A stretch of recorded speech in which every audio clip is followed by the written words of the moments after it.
Good morning. I'm here to talk about live video. I have some background in video in general, but we'll cover the live space today. And really, the main focus is going to be on how you can extend your marketing and your brand marketing with live video.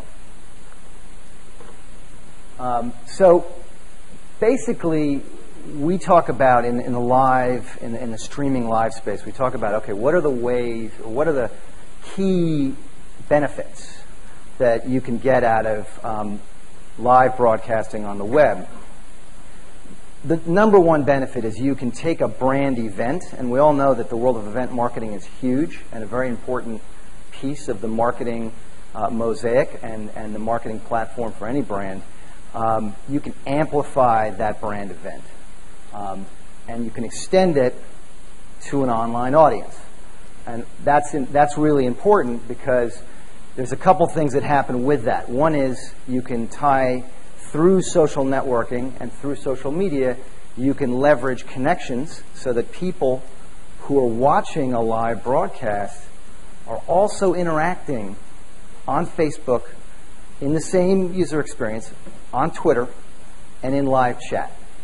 So we're leveraging the connectivity and social media and also viral connections, because when you're watching a live stream and it has that user experience where social media is integrated, and any of the good platforms that you can stream live with have that capability, you can log in and post to Facebook, and that goes to your wall, and people who are you're connected with can see that you're watching the Walmart live stream or the IBM live stream, whatever the case may be, and they may, through viral connections, also then click through and watch the live stream as well. Last but not least, and I'll touch on this at the very end, ROI is huge with streaming live. If you think about it, and I should have dimensioned this before I put together these remarks for today, but if you think about how much money is spent by brands on event marketing, and how much a major brand will spend on a big event that's a launch of a product, that's a PR stunt. It could be anything. And if you think of the marginal additional expense it would cost to capture that on video, mix a feed, and send a live broadcast of that event to the web, so that there might be 1,000 people watching on the ground, but what if many, many thousands more experienced the event and whatever the underlying message was on the web? So that's a key benefit of streaming live. Who is streaming live? Basically, a lot of major brands, a lot of major content owners, and a lot of major event owners. And the main reasons they do it are to extend their events online, to bring the excitement, and we'll talk about this a little bit more in a moment, the excitement of live to the web that brings another level of engagement. It's a lean-in experience when people are watching a live broadcast. And it's exciting because it's live. You're now watching an archive video. And more on that in a moment, because there's a big delta between the average time spent viewing a live video and the average time spent viewing video on demand, archive video on platforms like YouTube, Vimeo, and others. And then another key reason they do it is that it's possible. And not only is it possible, but it's possible with platforms that exist today. And this is all has come together in the last 2 or 3 years. It's not only possible to do it easily and without, even though it's nerve-wracking and it's broadcasting live, without huge technical hurdles, it's also possible to have it be super high quality television broadcast replacement HD video, so that when something is set up right and being captured well on video and it's got a good internet connection coming out of a location, you can put a live stream up on a gigantic flat screen and get an experience in terms of the video quality that's not dissimilar to watching satellite TV. So that's another big one. Last year, small plug for live stream, we live streamed the royal wedding. We pushed it out with our partners, and our clients were like CBS, the Associated Press, Entertainment Tonight, And basically, that broadcast, because obviously the production values were very high and a lot of the preparation was in place, the quality of the video was extraordinary. Everybody's good as watching, the best TV signal that you can get. So moving right along, a great example of a brand that uses live streaming video to extend its events and extend its reach is Facebook. They use it to connect with the audiences that can't physically be there and grow an audience of new fans and followers. And a great example is something that they did last year. The F8 Developers Conference, they invited 1,500 people to be there. And pretty much all of them showed up. So they were totally subscribed. It was absolutely full, and there was no way to experience that event and everything that happened within it unless you watched the live stream, which they pushed out onto Facebook using the live stream technology, and they reached another almost 500,000 people with that content of that event through streaming live to the web. So the physical audience was multiplied by 300, which for them was a huge win for the brand and a huge win for the event. A couple of other notes. Technology now allows us through HTML5 and through apps to have these streaming live broadcasts be available anywhere, on any screen, on any device. The good platforms, and there are several of them that provide live streaming capabilities, all look fantastic on like an iPhone, Android, tablet. And it's also important to note that the technology has come along. This is relatively newer in the last couple of years to the point where not only is it pushed out through those live streaming platforms to multi-bit rates. Most of them do 3 or 4 different bit rates that they push out of any stream. But they're also now adaptive multi-bit rate, which just basically means that the platform senses the connection that the end user, the individual end user is on, and the stream adjusts automatically to a bit rate that works for that device. So if you're on an iPhone or an Android, it's going to bring it down to the mobile bit rate, which is like 500 kbps. And if you're on a desktop or if you've got a super high-speed connection, you're going to see it in 720p HD, and it's going to look fantastic. Really important, and Cheryl touched on this in her opening remarks, you want to push out your content to as many channels as possible.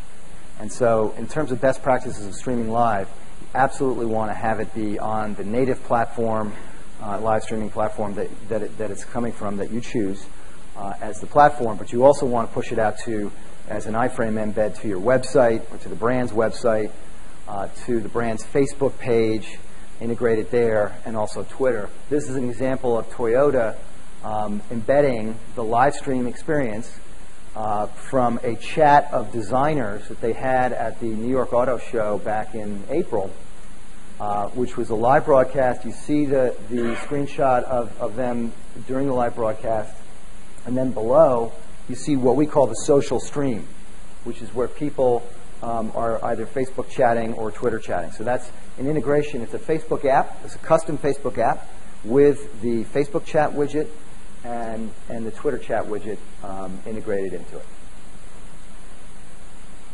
Twitter is arguably the best, or one of the best, clearly, real-time promotion platforms. So when it comes to broadcasting and streaming live, having a strategy around pushing the stream out to Twitter is really important. And on the best-in-breed platforms, you can actually tweet the URL from the platform. So, for example, in our case, if it's a broadcast on live stream, let's say the URL on live stream is livestream.com/Toyota. If we tweet that, if the Toyota social media team tweets it to their Twitter feed, it will show up as a video screen and play live, fixed in the Twitter feed.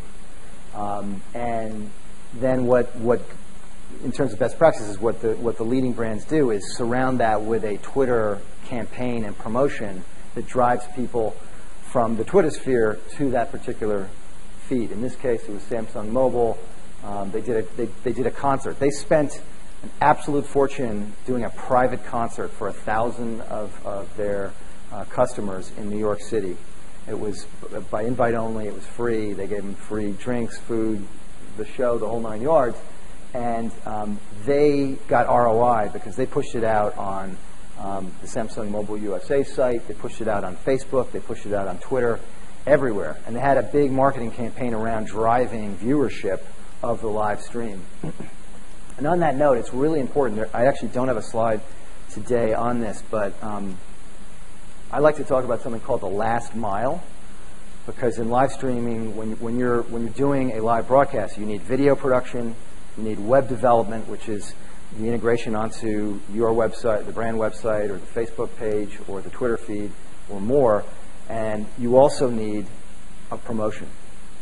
And so sometimes I like to say that if you build it, they may not come. That last mile, that promotion, is a really important thing. And so Samsung is a great case study in they left no stone unturned in their promotion of the actual live broadcast. And the results were there. So does it work? I footnoted this earlier. On average, in the world of streaming live, people watch 12 to 14 minutes per video per viewer. That's as compared to anywhere in the 2 to 3 minute range per video per viewer on a YouTube or a Vimeo or any of the top video on demand archive platforms. They're engaged. It is absolutely a lean-in experience. And the fact of the matter is that's an average. When we do lots of live stream, we do lots of different content, and we have content partners like the New York Times and ESPN and other ones. The better the content, the more compelling the broadcast, the longer the viewing time. So actually the royal wedding, the average viewing time per viewer globally was 60 minutes, 60. So it's a highly engaged audience. The other thing that's great is when, and we do a lot of work with brands around streaming live, when they do a broadcast, when they run pre-roll at the top of the live stream, we see an average of 2 to 3% click-through rate, not 0.2 to 0.3, 2 to 3%, which I'm sure everyone in this room is familiar with CTRs in general.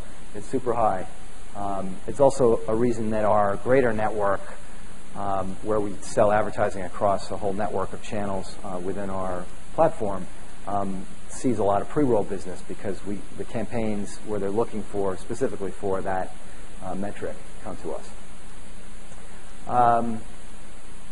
Any questions on kind of the basics? I have a few examples, and we'll keep going. Anything controversial so far? Yes? Yep.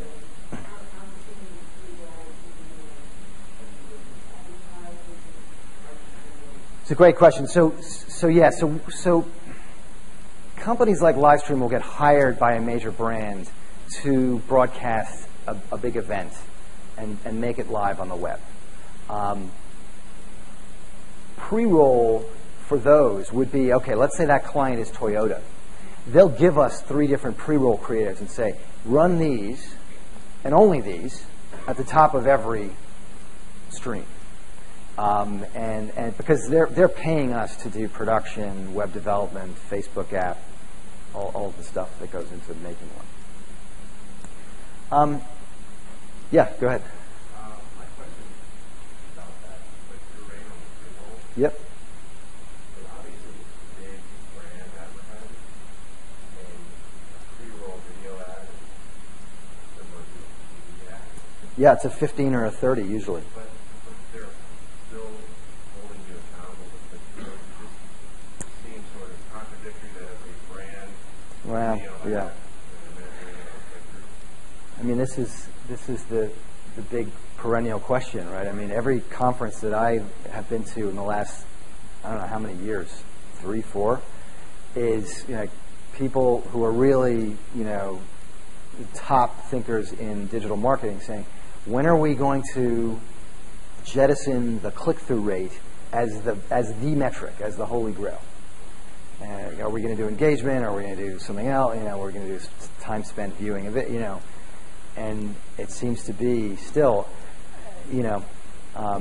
but we see that rate not only with the custom campaigns where we're working for a Toyota or an IBM and producing something for them. We also see it across our broader network, where we're just selling like network pre-roll advertising. Did you have a question? Oh, sorry. Variable bit rates. Yep. And mobile data cap. See that affecting consumer behavior yet? We haven't, but to be, totally honest, we are a slower adoption vehicle for mobile than other parts of the digital landscape. So I actually, we do a bunch of work with broadcasters and even local TV news stations.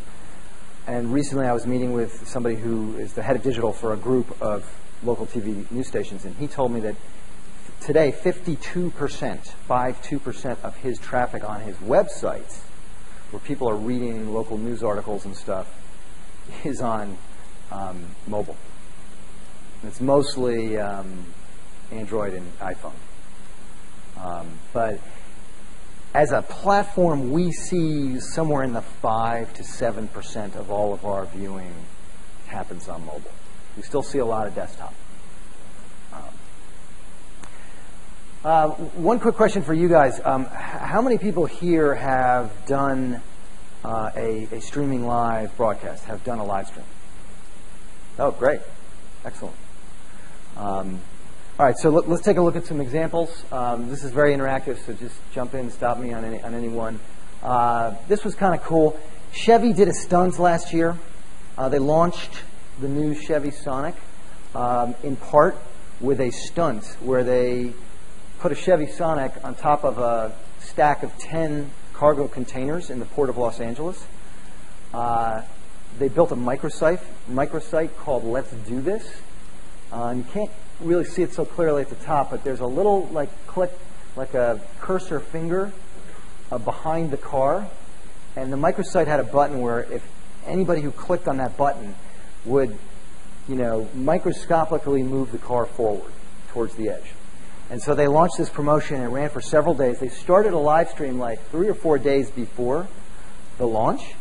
And people, everybody, thousands of people were clicking. And it finally went off. It was a bungee jump of the new Chevy Sonic. That was the official launch. And it was very cool. They got a lot of PR. They got a lot of earned media. And it was a big success. And it was a big success in terms of the dimension, the number of streams, and unique viewers. Ford uses streaming live in a totally different way. It's very B2B. They do streaming from their press conferences, product releases, auto shows, and things like that. And even B2B, they're generating over 250,000 streams over the last year or so, just on a channel that they've established for broadcasting live. Who here, I'm just curious, who here is familiar with the Met Gala? The Vogue Met Gala. Okay, so a few people. The Met Gala is New York City's #1 celebrity event. It's the Oscars of the East. It is an outrageous abundance of riches in terms of movie stars, sports figures, news and business and politics people. And for the first year ever, Vogue, which really organizes and controls it, in conjunction with Amazon, which was the sponsor of the 2012 Met Gala, actually did a live broadcast of the Met Gala. Basically, it was the red carpet, interviews on the red carpet. Believe it or not, I was standing just outside the frame next to Rihanna. Nobody knows who I am, but that's okay. It was a big deal. It was millions of streams over a 3.5-hour broadcast, or millions of unique viewers. And at any given time, there were like 50 to 60,000 people watching concurrently. I don't remember the average watching time per viewer, but it was good. It was 15 minutes plus, and it was huge. And then the social integration was amazing too. There, at one point, I don't know if you're probably all familiar with how aggressive the paparazzi are, and this shouting of the questions on the red carpet and the flash bulbs and everything. One of the photographers, one of the paparazzi was literally commenting on giving his own personal commentary on the wardrobe of a lot of the people coming up the red carpet. And one of the other, somebody else's mic was picking it up. So for a while there was kind of a little bit of controversy in the Twitter sphere. There were all these tweets about this guy. They should hire him on e-television to be on their broadcast for the Oscars. This is the embedded broadcast. This is the embedded live stream player on the Vogue website. Justin Timberlake, Jessica Biel. Crest. So here's a great example. So sometimes I'll meet with a brand and they say, well, this is great. Well, what are the next steps? What do we think about? And the first thing I say is, well, what's on your calendar for experiential event marketing? And the Crest people said, well, we do this every year. We do this sponsorship of the Gen Art fashion show during New York Fashion Week. And it's really cool. We get like 400 VIPs and people from fashion and influencers and journalists. But what if we extended that to the web? And so we did a broadcast to Facebook only live stream for Crest 3D White. It was around Gen Art. They did a red carpet. They did VIP interviews backstage, and they did the fashion show itself. The streams were not overwhelming. It was about 4,000 streams, but there's a reason for that. They specifically wanted to make it like to watch. So the only place you could watch it was on Facebook, and the only way you could watch it on Facebook was by liking Crest 3D White. So that will bring down the viewership to a certain degree, but one of their key marketing objectives was to increase their likes on Facebook. Last but not least, you're all familiar with PopUp Events and PopUp Events series. So Avion did a whole series of pop-up events, and a bunch of them included Jackie from the TV show The Workout. And the anchor event was in Los Angeles, and they had Jackie do a live chat and a pop-up workout in LA. And it was a big part of the brand pushing the purity of Avion water and the products and reinforcing that message with the brand. So just to close, ROI, I mean, brands, and not just Fortune 500 brands, but lots and lots of companies spend a lot of money on event marketing. What a great way to extend it is to stream live to the web and make it available to people who can't be there. So one of our mottos is be there. Social integration, huge. I mean, leverage the power of Facebook, Twitter, Google+, Tumblr, Pinterest. All of these things are integratable, if you will, into the solution that can be built around streaming live for a brand. HD quality broadcast. So when you see one of these things that's done right, it looks absolutely fantastic. The video quality is amazing. And compared to live television, to say it's low cost is an understatement. And last but not least, not to get on my philosophical horse here, but we live in this connected world. It's a social world. Social media has brought us together in ways that we wouldn't have imagined years ago. Brands have to be transparent because of this connectivity. It's so important. The consumers and customers have so much power. One influential blogger posting that your product was a disaster or they got really horrible customer service and it was an offensive experience can be hugely damaging to a brand. So transparency is absolutely critical. And immediacy, timeliness is critical. So in the world of streaming live and broadcasting events live, we like to think, those of us who are in this business like to think that we play a small part in helping to solve that last bullet point, which is the connectivity, the transparency, and the immediacy.